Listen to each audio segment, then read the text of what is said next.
Recording start. Admit everybody.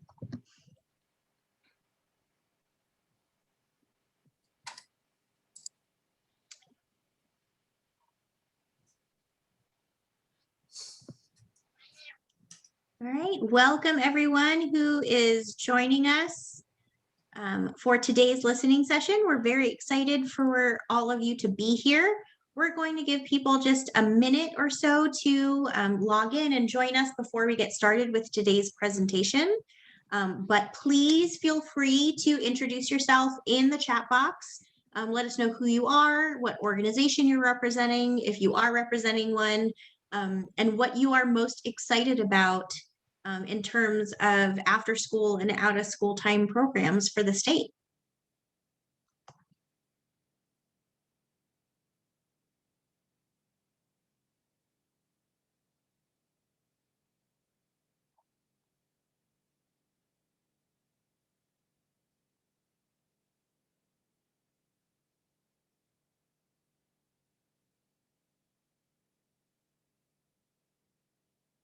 Hi, Nick. We're happy to have you here. I feel like we need hold music. You know, like have a little dance party. Dun, dun, dun, dun. Nobody wants me to sing, I promise.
All right, well, we are going to go ahead. Hi, Pat.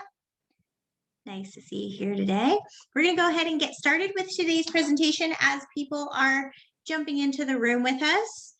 We know it's been a very busy few weeks for a lot of you with the end of the school semester and summer coming up, and there's a lot going on. So we really appreciate all of you taking the time to be here with us today for this listening session brought to you by the Nevada Afterschool Network. We are so happy that you're all here. And so we're going to jump right into our first presentation from Erik Peterson of the Afterschool Alliance. And he's going to be talking to us today about education funding for after school and summer program support. So Erik joined the Alliance in July 2009 and coordinates and advances the Afterschool Alliance's policy efforts at the federal level by helping develop policy goals and implementing strategies that advance access to quality after-school programs for all. And so, Erik, we're so excited that you're here. And everyone, I apologize for the old school landline phone that you hear behind me. But Erik, go ahead and take it away. Great. Thank you so much. Good afternoon, everybody. Appreciate the opportunity to speak for a little bit. I'm going to attempt to share screen. There it is. And just have a couple of slides to go through. All right. Everybody see that okay, hopefully? Great. So going to talk a little bit, sort of big picture about the American Rescue Plan, which was the bill that passed Congress and signed into law on March 11th of this year. That was the third sort of major funding for education, childcare, and other key supports for communities in the across the country and to states to help address the impacts of the pandemic on families, on students, on all of us, really. Some of the key funding, there's more than this, but these are sort of the key funding that can be used to support young people, particularly in the hours in school and when they're not in school, mornings, evenings, afternoons, weekends, summers, etc. So the elementary and secondary school emergency relief fund, which is mostly going to be talking about, there was also childcare funding that went to all states, 2 different pots of those, funding for the Corporation National Community Service for AmeriCorps and VISTA volunteers. And then there was discretionary state and local government funding, which could be used for things like after school and youth programs, childcare, school age care as well. In particular on the education funds, elementary and secondary relief, there are a couple of set-asides, cutouts within those. So 22 billion at the the funds that go to local school districts that were to be used for learning recovery, including after school, summer, or extended day, extended year. And then at the state level, about 8.5, just under 8.5 billion nationally, again, that could be used for, again, learning recovery, but also after school and summer. In Nevada, hopefully most of you are familiar with the numbers for the state, about 1.072 billion that came to the state through the American Rescue Plan. So again, that's for ESR 3. It's on top of the ESR 1 and ESR 2. I apologize for all the acronyms, but the previous funds came through the CARES Act in March 2020, and then the Consolidated Recovery Supplemental Appropriations Act, CRRSA, which passed in December of 2020. So of the 1.072 billion, it goes down to these two directions. School districts or LEAs get 90% of the funds. That works out for Nevada to about 964.8 million. And then of those, again, you have that 20% set aside, 193 million, and then the remaining funds that can also be used for after school and summer. There's a long list of those allowable uses, lots of other uses there as well, including things like ventilation for schools, technology, support for teachers, many other allowable uses as well. And on the state level side, the State Department of Education, about 107.2 million, that's about 10% that stays at the State Department level. And then there's 3 set-asides of interest on the out-of-school time side within those, that's 10%. So 5% that has to be used for learning loss recovery, again, including after school, summer, or extended day or extended school year. That's about 53.6 billion. And then 2 pots, 1% each, 10.7 million for summer enrichment, 10.7 million for comprehensive after school programming. What that learning loss means, so particularly the 20% at the local level, but also the 5% at the state level, more or less the same language in the federal legislation that passed. It talks about for addressing learning loss, implementing evidence-based interventions, such as comprehensive after school, summer learning or summer enrichment, extended day, extended school year. It talks about responding to students, not just academic needs, which we see a lot in sort of traditional summer school or remedial education, but it also calls out social and emotional needs of students.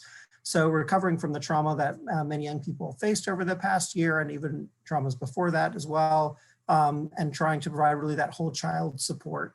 And then also it calls out addressing the disproportionate impact of the coronavirus on the key priority populations that are in Title I of the Every Student Succeeds Act. So I've listed those here. As a reminder, students of color, students from low-income background, which they use free and reduced price lunch as the sort of indicator for that. Students with disabilities, English language learners, students who are migratory, students experiencing homelessness, students in correctional facilities, and students in foster care. So those populations in particular, that doesn't mean the funding can only be used for those, but it means that there needs to be a plan to ensure that those students in particular who are impacted heavily by the coronavirus do receive support. The timeline for these funds, so they started flowing in late March to states, 2/3 of the funds. The last third was held back by the Federal Department of Education until states submitted a plan. States were supposed to submit their plan by June 7th, yesterday, to the Federal Department of Ed. They were supposed to solicit input, community stakeholder input on those plans. Many states, I believe Nevada is one of these, got a extension on that till later in the summer. it was a really kind of a tight timeline. And so I feel like the vast majority of states needed a little bit more time to figure out, to get input and to figure out how their plan should be used. And the Department of Ed is being flexible there at the federal level.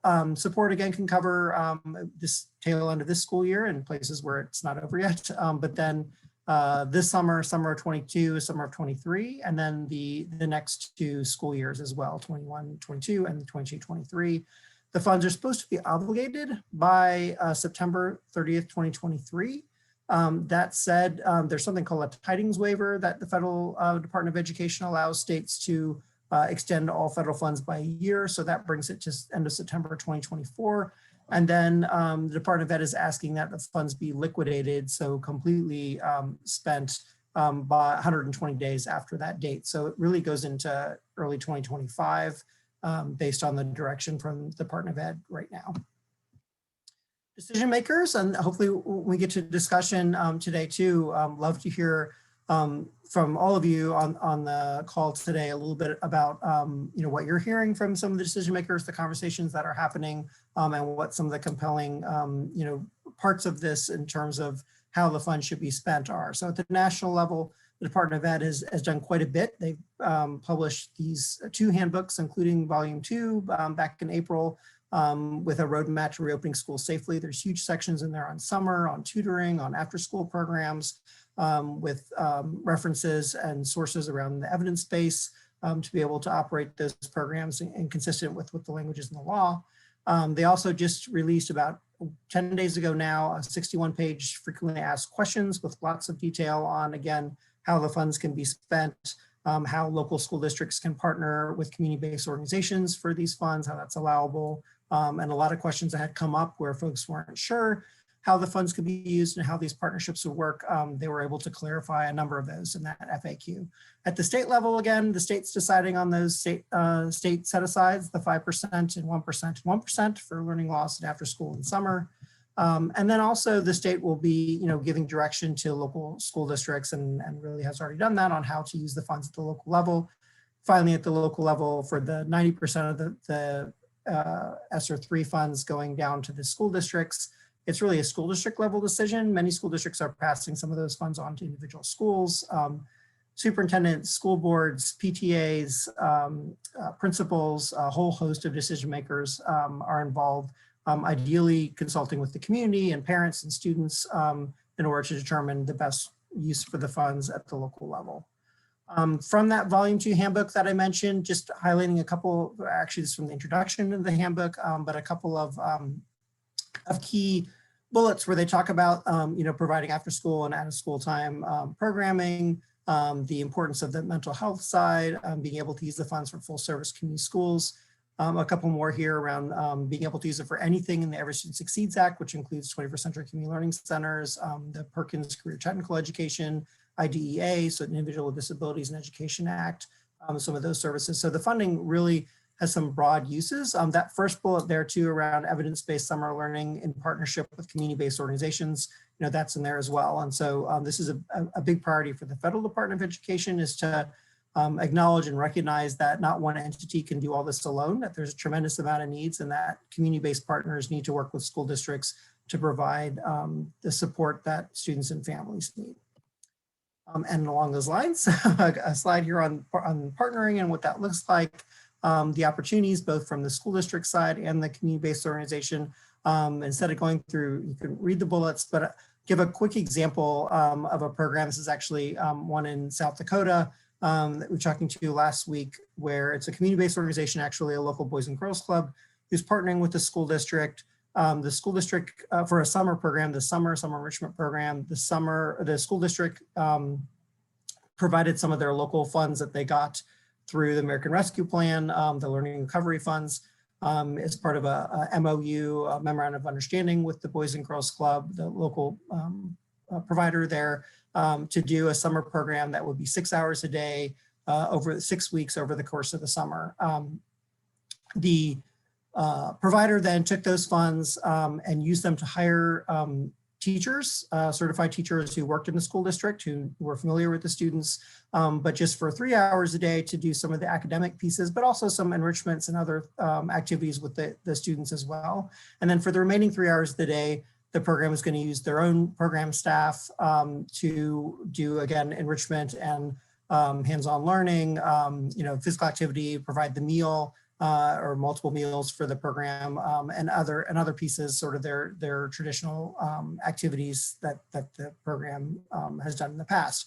So you have this really good blend where the program is aligned with what happened during the school year, preparing students for the next school year, teachers that know the students will be part of the program, providing sort of the academic side a little bit, but hopefully making it fun for students. Camp-like atmosphere, won't be held in the school site, it'll be held in a local community program at the Boys and Girls Club. So you sort of have the best of both worlds for students who feel like they've been through a lot this school year, and teachers as well. And so it's a change of pace, a change of space, but still addressing the learning loss that might have occurred for some students, but hopefully still re-engaging them really, and addressing the social emotional pieces as well.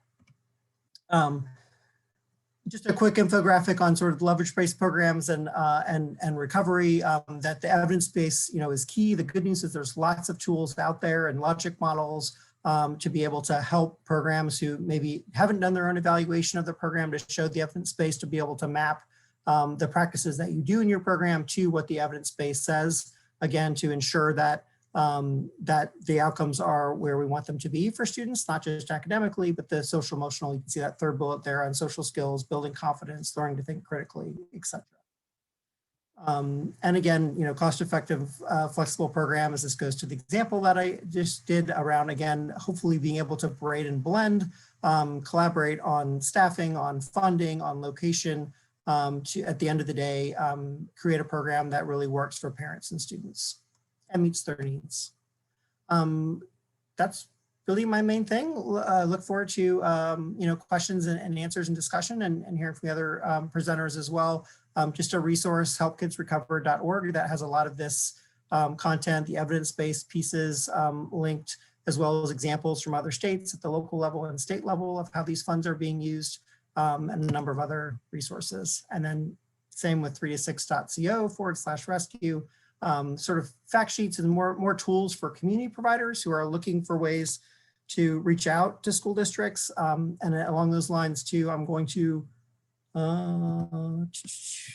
that's me, my contact info. I'm going to stop the share, and I'm just going to drop into the chat as well. So this is a Google Drive of tools that are not super produced, but they're more actual MOUs and sort of cost models, budgets, things from programs that they've allowed us to share with others, that can be, they've been redacted, so you can't see the name of the organization in most cases, but they're examples that you can sort of borrow from and use, hopefully with the end result of partnering together between school districts and CBOs, again, to support students. And I'll stop there, and I will hand it back. Thank you so much, Eric. That was a great overview and very thorough. I know a lot of people on this call really appreciate it. And we did have one question that popped up pretty early. And so we have one of our audience members today is wondering if the child care funding is able to be provided to emergency child care centers. And I know Denise is going to, I think, speak to the childcare piece a little bit, so she will probably cover this. But depending on what you mean by emergency childcare centers, I think the answer is yes. But I'll throw that one to Denise for her presentation, if that's okay. I did have a question for Eric on the Esr funding too, if that's okay. Yeah, go right ahead, Nick.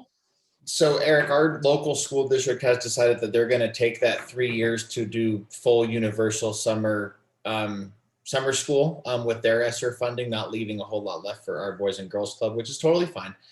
So who's the best person to kind of get a hold of at the state level for maybe some of that state level Esr funding to support the after school? Yeah, no, that's a great question. It depends on the state. So I would defer to Amaris and to the Nevada network or your state level, if there's a state level or, Boys and Girls Club affiliate alliance, like there are in many states, to see who the right person is. But usually many state departments of education have created sort of a learning recovery and COVID task force that is staffed by a number of different positions. Usually it's led by an assistant superintendent in most states. Their federal grants person is usually part of it. Sometimes the 21st century community learning person is, but actually in a lot of states they haven't been. We've been trying to advocate for them to be included since they know a little bit something about after school and summer programs, so it makes sense. Yeah, and happy to, I think that's a good sort of further discussion to brainstorm with a number of folks on the line about if there is a sort of a community ask to the department. I can tell you, in lots of states, I'd say we're up to about a dozen now, that some of those set aside funds have turned into, grant programs for that community-based organizations can apply for, so that they can really be a funded partner, a strong partner with school districts. But it really depends on the state. The other piece is not just those set aside funds, but a lot of states still have funds left over from CARES and from CRSA. So the GEAR, the Governor's Education Emergency Relief Funds, and the other Esr, there was 10% set aside for Esr 1 and for Esr 2 as well. And so we've just seen in the past month, states like South Carolina, I want to say Arizona and Oklahoma use some of those sort of leftover, if you will, funds from last March to do competitions for or provide funds to CBOs. So there are, if the answer is, at the state level, we already have a plan for these set aside funds, opening it up to other opportunities as well. The other piece I would just say on what you said with the district with their plan, part of the requirement is that it's not just academic summer school. The language actually in the law does not say summer school anywhere. It's intentional. It says summer learning, it says summer enrichment. And the intent very much from Congress and the Department of Ed was that remedial academic only summer school, there's no evidence base that works for students. And that's why the evidence base is really about the blend of enrichments, and the social emotional piece as well. So I know sometimes talking to school districts, that's not what they want to hear necessarily, but continuing that dialogue, and they are supposed to be, soliciting feedback on their plan from the community. That's one of the requirements from the state and federal Department of Ed. So trying to, again, make the case that, while they may have a plan for sort of a universal summer school, that is there a way to partner and provide for the club or other providers to provide enrichments, for part of that time, again, like the South Dakota example, where because honestly, students are more likely to attend and come if they know they're going to be having fun and not just sitting in a classroom doing academics. Thank you. Awesome. Thanks for that question. And thank you, Eric, for that thorough explanation. And just as an additional resource I added into the chat for you guys, there's a new report that is out looking at the evidence base for after school programs, especially during the summer for summer learning. So there is a lot of information on that site that I just provided to you that you can use for fact sheets, for op-eds, for community letters, to really make the case for why it's important we have these investments in, comprehensive programs and, like we said, not just, remedial or academic summer school. So, you can always check out the Nevada After School website. We put these resources out there for you and try to update it as often as possible, usually at least every week, but we keep getting all these things in. So, we try to get that into your hands as often as we can. And then we're going to move right into our next speaker. But if you do have any additional questions for Erik or for the group in general, please feel free to put them in the chat as we're going to be monitoring them as we go on. So our next speaker today is Rebecca Faden. She's the Executive Director of Nevada State Public Charter School Authority, which authorizes and oversees 67 charter school campuses serving 53,000 students. So Rebecca, welcome. We're so happy that you're here with us today.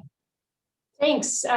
Thanks for having me. And I want to just briefly start with some quick information just about kind of charter schools. I know there's a lot of confusion out there, so I'm going to start with that and then piggyback on some of what Erik shared. And I can certainly help provide some information that I'm aware of about some of the local funding activity and what's going on right now. So charter schools, I'm sure all of you know, are public schools. They're publicly funded. They're open and available to all students. They're tuition free, and they're operated by local boards. So just like the Clark County School District has a board, each of our charter schools has a board as well. And those boards have to have a performance contract with a charter school sponsor or authorizer, as it's called in some states. And so the State Public Charter School Authority is one of those sponsors or authorizers. If you think about a traditional structure where you've got the state education agency, you've got the school district, and then you've got the schools, charter school sponsors like the State Public Charter School Authority often sit kind of in the school district seat, but we have a little bit of a different job. We don't directly make decisions about who to hire. We don't employ people. We don't, sign contracts on behalf of the schools. We really just conduct oversight and monitoring to make sure they're doing well and hold them accountable for financial and academic success. So again, we have a little bit of a different role, but one of our jobs is to pass through a lot of the federal funding that comes from the feds to the State Department of Education and then to us and then to our schools, obviously. So I will briefly talk a little bit about kind of what that funding looks like for us, and it piggybacks a lot on what Erik shared. So our schools have had access to this year. Our funding, like every school district in the state, has increased significantly over the last year. I think you saw it was around 900 million. It was the Esr amount. And so again, we get kind of a piece of that funding representative of the students we serve. That includes the Esr funding. So the first round of Esr funding, went out last April. At this point, most of our schools have kind of used those dollars up. The second round of Esr funding was in December, and our schools have kind of finalized their plans for the use of those funds, and we're in the process going back and forth with the Department of Education on approval for the use of those funds. And then the most recent pot of money and the largest, the Esr funding, we have received a preliminary allocation amount. We have not yet kind of gotten that final application number from the Department of Education. And so, but we are seeing, expecting to see around $50 million that will be passed on to our schools. And so what we do is we look at our student population and we disseminate those dollars to our schools the same way that the state disseminates those dollars to school districts. And so our schools have a lot of autonomy in terms of how they use those dollars. They get to decide what makes the most sense in terms of the population they have, in terms of the programs that they operate, in terms of the partners that they work with in order to help meet the needs of their students. So, ultimately, as long as it's an allowable cost, we take all that information and help to get that approved through the Department of Education for their use. We expect that Rfsr Applications, Erik was saying that, the application, I think, for the feds was due yesterday, and I believe Nevada did in fact get that extension. So I expect the Rfsr Applications to open up for all the school districts in the state, as well as our agency in middle of June. And I believe they'll be due back to the Department of Education sometime over the summer. And so if you're thinking about programming, this is really definitely the time to be thinking about it. Our schools and school districts are starting to say, like, well, we know we've got this money. We don't quite know how much money, but we've got a good ballpark number, and we're starting to build a plan about how to use those dollars. And so I think that's kind of, where I would say we are right now in terms of the emergency funds. Since we are talking about funding, I will just note that our schools also receive all of the title funding. So if you're familiar with Title I funding, Title II, Title III, our schools also receive those funds. And our schools also are eligible for Title IV-B funding, the 21st Century Grant. And we know that a lot of after-school programming often happens through the Title IV programming. I know the Department of Education has been proactive in trying to find recipients for that Title IV-B funding. And so that may also be an avenue through which you can, schools or organizations like yours can work with schools to braid funds to build programs. And we've encouraged some schools to take a look at that as well. My understanding is the next Title IV-B application cycle will happen this coming fall.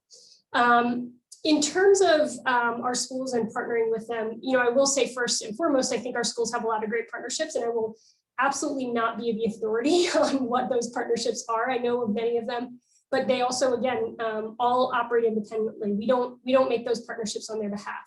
But I do know a couple of our schools work very closely, for example, with the Boys and Girls Clubs in their communities. We actually have a couple schools that operate out of Boys and Girls Clubs. So they're in those facilities during the daytime, and then the kids can stay there for the after school programming. And so, I think there are a lot of opportunities to coordinate with our schools. Certainly, we see we see our schools be very nimble in terms of partnerships, because unlike a huge school district where potentially it takes kind of months to get on the school district's board agenda and get things taken care of, some of those decisions just happen more quickly because you're only dealing with one school, one campus, one principal, that sort of thing. So if you're looking for information about our schools, you can definitely take a look at our website. We have a full list of our schools on our website, and they're included by location with a map, and that's at charterschools.nv.gov. And it would encourage you to reach out, or if you've got a specific program in mind and you're looking for some information, you're certainly welcome to reach out to me as well. And I may have some suggestions about who might be a partner for you. The last thing I just want to briefly touch on is there was some conversation just about direct conversations with the Department of Education, and how to potentially work through them directly to generate some programming. And I do know that in the Esr 1 round, there was, I want to say it was approximately $11 million. I could be off on that. That was set aside for a competitive grant, and a portion of that $11 million, if that number is right, was set aside for wraparound services and was eligible for nonprofit organizations to apply directly. I actually think we had a school apply to work with the Boys and Girls Club to use those funds. So I don't know whether they'll be doing that with Esr 2 or Esr Funding, but that is certainly a possibility down the road. And some of you may know more about that and may have been directly involved as well.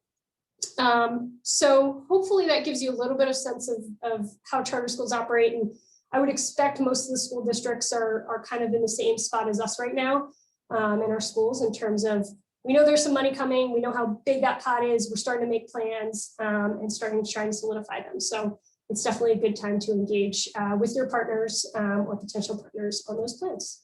And if anyone has questions, I'm happy to try to do my best to answer them. Awesome. Thanks so much, Rebecca. Again, if anyone does have questions, please feel free to put them in the chat. You can also unmute yourself. We love hearing your voices and seeing who we're talking to. So please feel free to do that if you have any questions.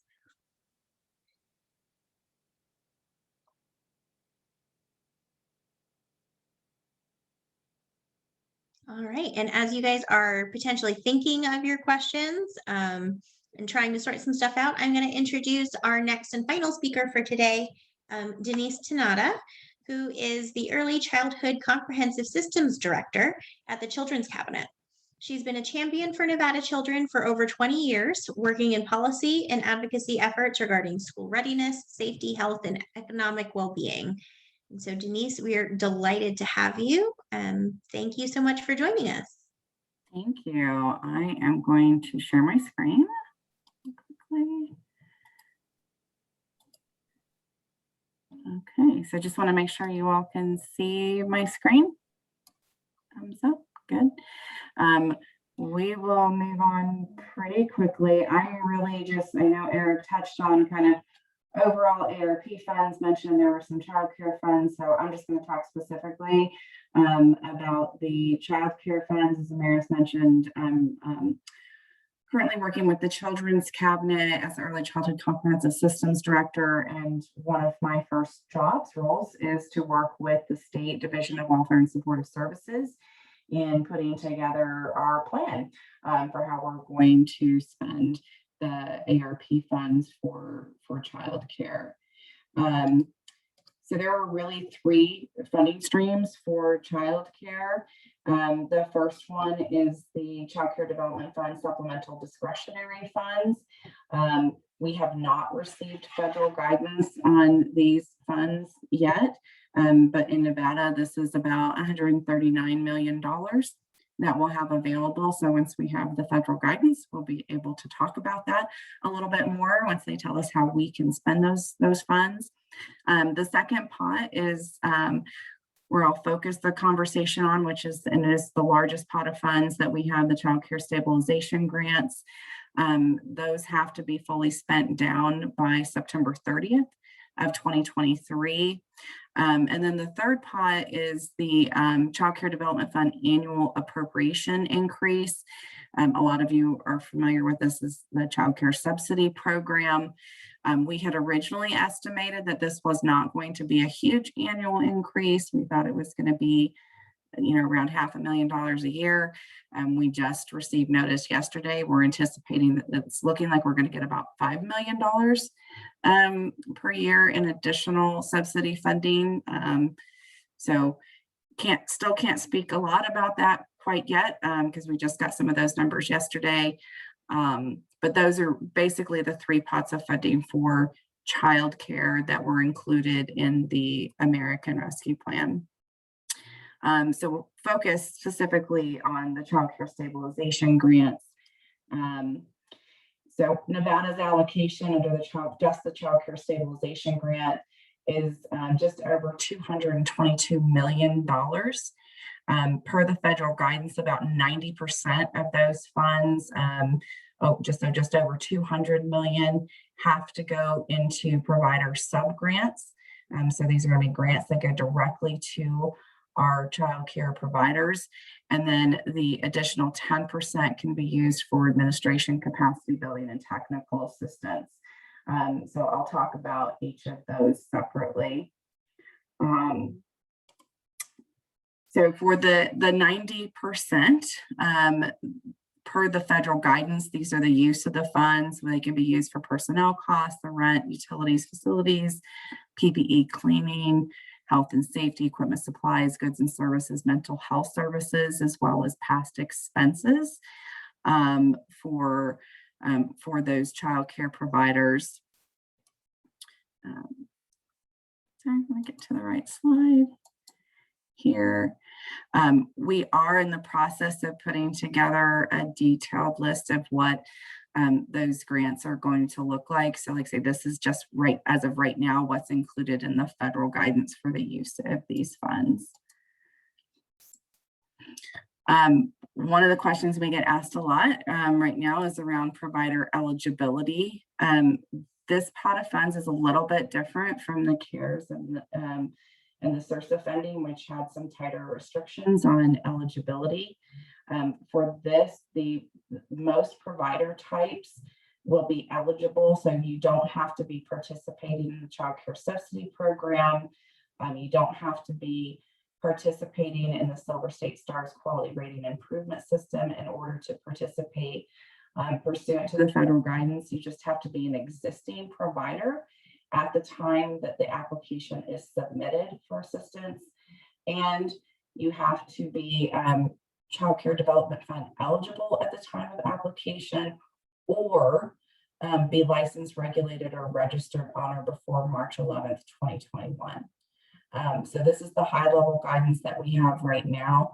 As I said, as we work on our grant process here in the state, we'll be providing some additional detail on that.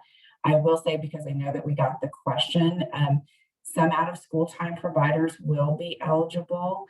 The grants won't be available for Head Start providers because they get a different funding stream. And the state has also determined that the funding won't be available for out of school time recreation programs that are funded by local governments who have also received their own ARP funding.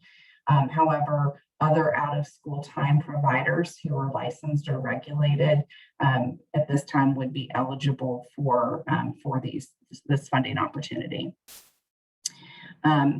Also, just to let you know, with this funding opportunity, the state has received the notice of grant award from the from the Administration for Children and Families. However, they're not allowed to utilize the funds until they get approval from the legislature, which will happen in August at the interim finance committee meeting. So right now we're in a planning phase and putting that together. Our hope is that we will have everything worked out as far as the grant process, the application, hopefully doing some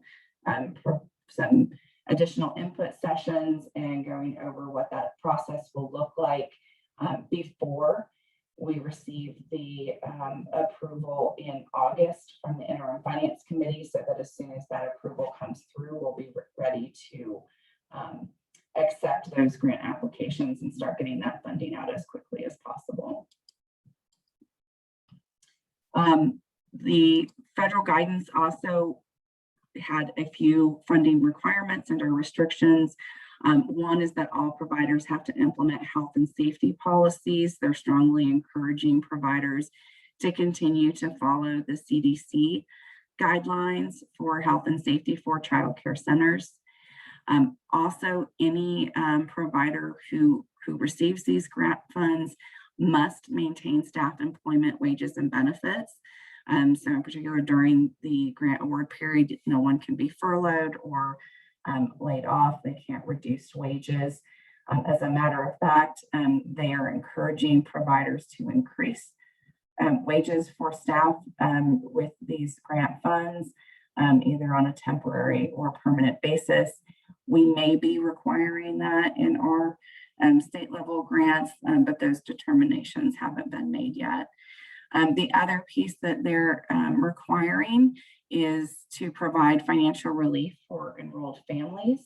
There are many ways that this could be done.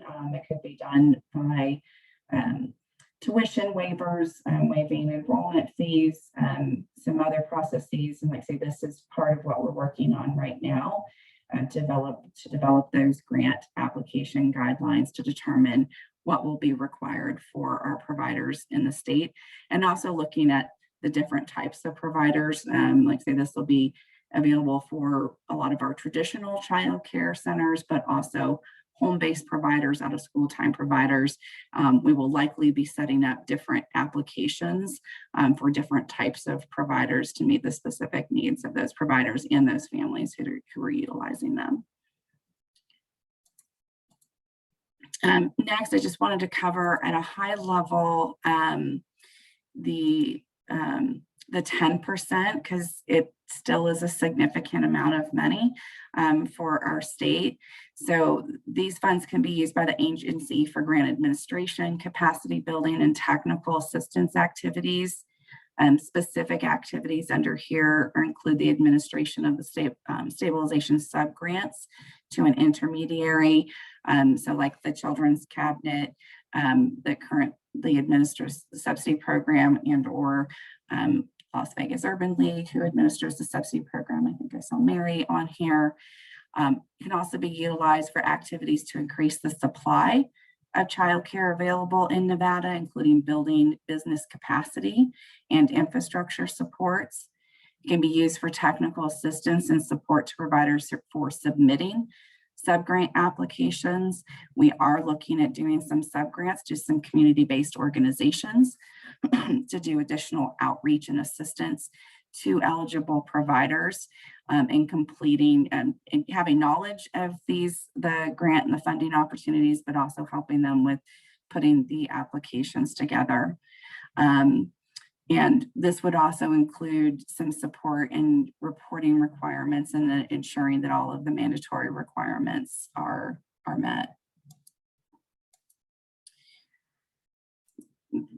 This, I just kind of wanted to give an overview. This is a graphic that we put together that really kind of shows the flow of some of the COVID funds. So as has been mentioned, we've received funding through the CARES Act, about 32 million. And that was really our response phase, where we were just focused on keeping childcare centers open so that they could serve some of those first responders. It was really just focused on addressing the immediate needs, trying to provide funding for PPE and supplies, responding to the immediate crisis of the pandemic. The second round of funding was the Sursa funding, which Nevada received about 94 million in the childcare portion of that. This was again focused, we're really beginning to look at recovery then of trying to help providers keep their doors open. So there were operational grants, those are still open right now for providers, for those to reopen to sustain capacity. The state also put some funding into expanding eligibility through the subsidy program for frontline workers, paying for enrollment versus attendance. So like I say, that was really kind of beginning the recovery phase. How we're looking at the American Rescue Plan dollars is really beginning to look at how we can reimagine and rebuild our child care system. They will include the provider operational grants. Like I say, those are being developed, but we are looking at approximately 6 months of operating costs for child care providers in those grants, which will be the largest pot of funds that we've been able to disperse out for operational costs. But we're also looking at how we build the infrastructure. So we're putting some resources into data management, system automation, trying to provide supports for building business capacity of our child care providers as well. Really trying to look at long-term infrastructure and supports for our providers so that we can build up our capacity, lower administration costs so that more funding can go into the actual care of children. And also looking at equitable access. So we're doing a lot of work right now of trying to identify where we have those deserts for care. We are likely going to be putting some funding into some startup grants for both home-based providers as well as center-based, and likely available for some of those out-of-school time activities so that we can make sure the needs of our families are met through the system. So with that, I was trying to go very quickly to get through to make sure we had time available. Like I said, we are still taking input from folks on how they'd like to see the funds used, either from a provider's perspective or from the parent perspective. As we put these plans together, we still do have some funding left over, carryover from CARES and Sursa that we're looking at as well. I think the big thing for us is the fact that a lot of these funds are one-time funds. And so we're really looking at how we can utilize them right now to build up our capacity and infrastructure, meet some of the immediate needs, and then also determine what we are going to need long-term in order to sustain some of those programs and the capacity that we hopefully build in our state. So with that, I'm happy to answer any questions anyone might have. Thanks so much, Denise. That was a lot of information, but all very, very important. And I know we do have a couple questions in the chat and some that are coming off mute. So again, if you have questions, please go ahead, put them in the chat. I'll be monitoring that. But we will start with Nick. Hi, Denise. So thank you very much. That was a lot of good info. So I have some questions for you. We received one of your guys' CARES grants for Boys and Girls Clubs in Mason Valley back in, I think it would have been June. And I know that we had to be a registered child care facility to receive that. So if we were eligible to receive those funds, would we be eligible to receive these funds? You should be able to, yes. Like I say, we're still working on the specific requirements, but what I'm seeing is a difference between the CARES, even Sursa, and these ARP funds is that there's a lot more flexibility that the feds have provided. And these, I think it's lessons learned from the previous funding. So they are providing the states a little bit more flexibility with these. So I can't say 100% definitely yes, because we're still putting that together, but I would say most likely, yes, you will. Okay. And Children's Cabinet will be the agent there that will be handing out the grants and that will be submitting our applications to? that is the plan right now. Okay. Yes. Awesome. So you mentioned a lot about capacity building and infrastructure. So capital projects in terms of, so to put it into perspective, we almost weren't able to serve our Silver Springs community because there was a bit of a discrepancy about separate buildings on their site, being able to be in their schools, et cetera. So in terms of capital improvements, is that something that this funding can go toward? So the feds have restricted, we can utilize these funds and the sub grants that go to providers for minor renovations.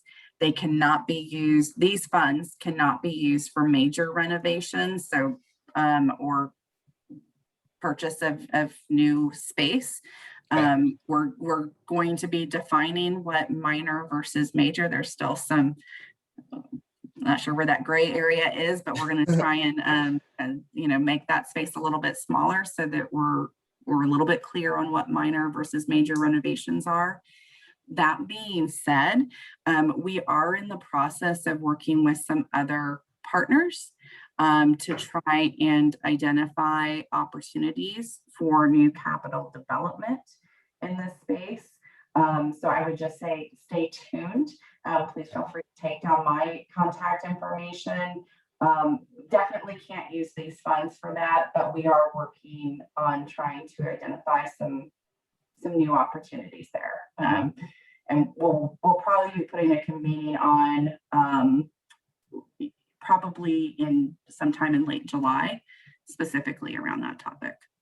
Okay. If you need a list of projects that you can consider minor, I have that and I can shoot it over to you if you want. So you think that I would say too, like if you have things like that now to help us put the definitions into the grant guidance, please do so. Because we want to make the grant guidance once that comes out, which we anticipate we'll probably doing some sessions on that either late July or early August before the IFC hearing. We want to make sure it's as clear as possible for everyone. Okay. And then speaking of timeline, you guys are anticipating having the guidelines and steps and everything ready to go by early August and then approved by the interim finance committee in August, and then good to start accepting applications. Fingers crossed. Absolutely. Okay. Fingers crossed. That is our hope and our plan, so that, like I say, when we get the approval from IFC, which we anticipate going through without too many complications, but who knows, that, basically day after that, we can start accepting applications. What was your email again, Denise? And then I'm done asking questions. Thank you so much. I will put it in the chat box for everyone. Okay. Thank you very, very, very much.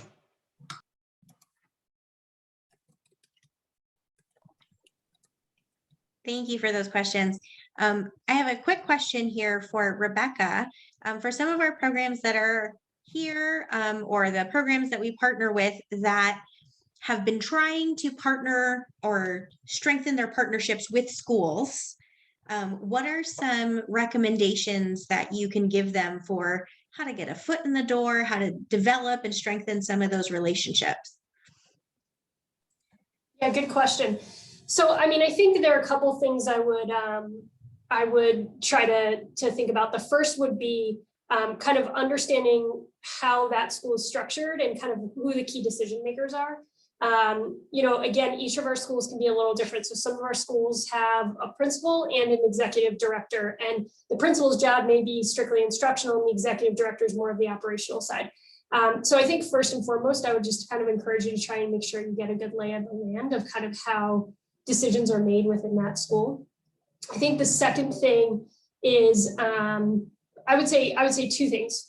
One is our schools are run very tight ships in terms of money, just like all schools. And so helping to bring them something super concrete, I think would be really important in terms of like being able to, give them a very specific proposal.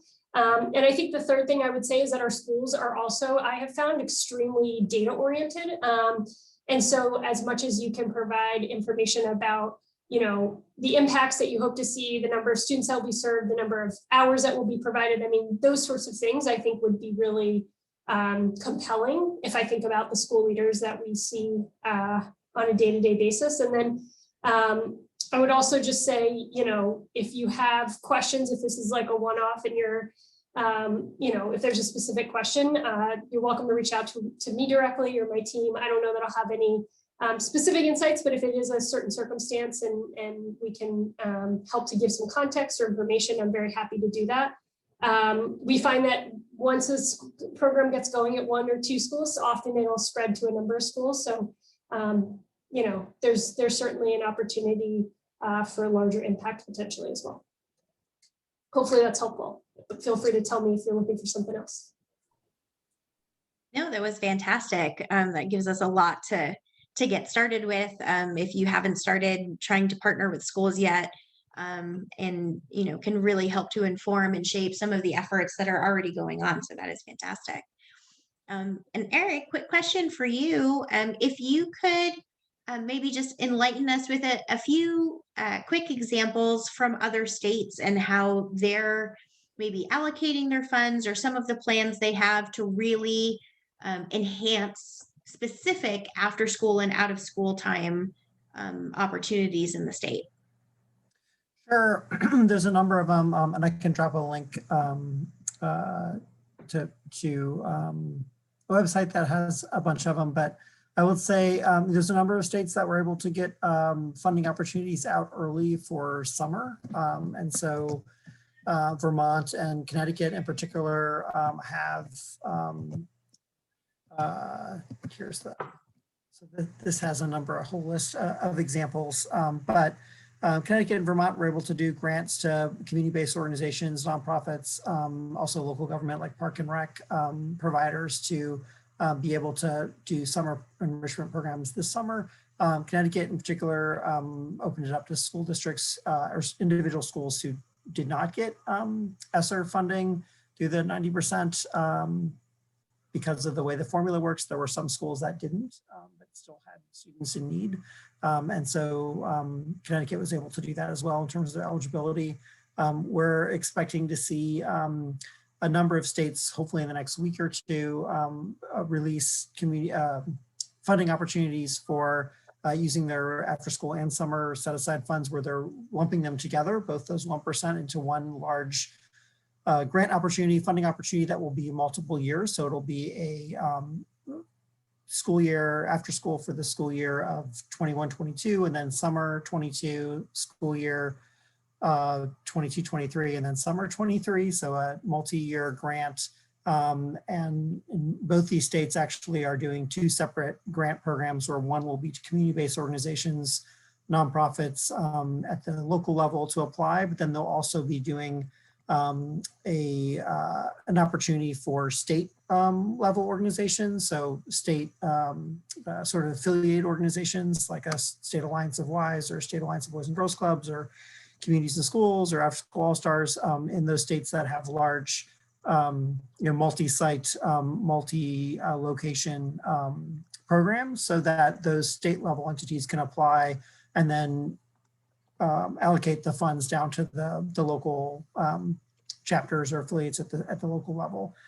So we're hoping to see that announced soon in Georgia and Arkansas as well.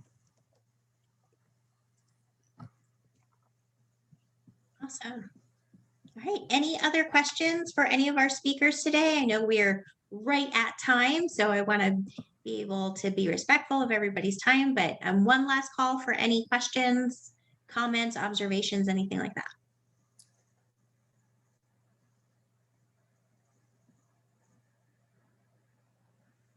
Hearing none, I will just say thank you all again for being here, especially to our speakers, Erik, Rebecca, and Denise. We're so happy that you could join us today and help us really lift up the importance of after school and out of school time programs for Nevada and Nevada youth. We really appreciate it. And so to all of you listening, thank you all for being here. If there's ever anything that the Nevada After School Network can do for any of you programs, please let us know. I'll put our email in the chat in case you can't read it somewhere over there. And with that, I hope you all have a great rest of your day. Thanks.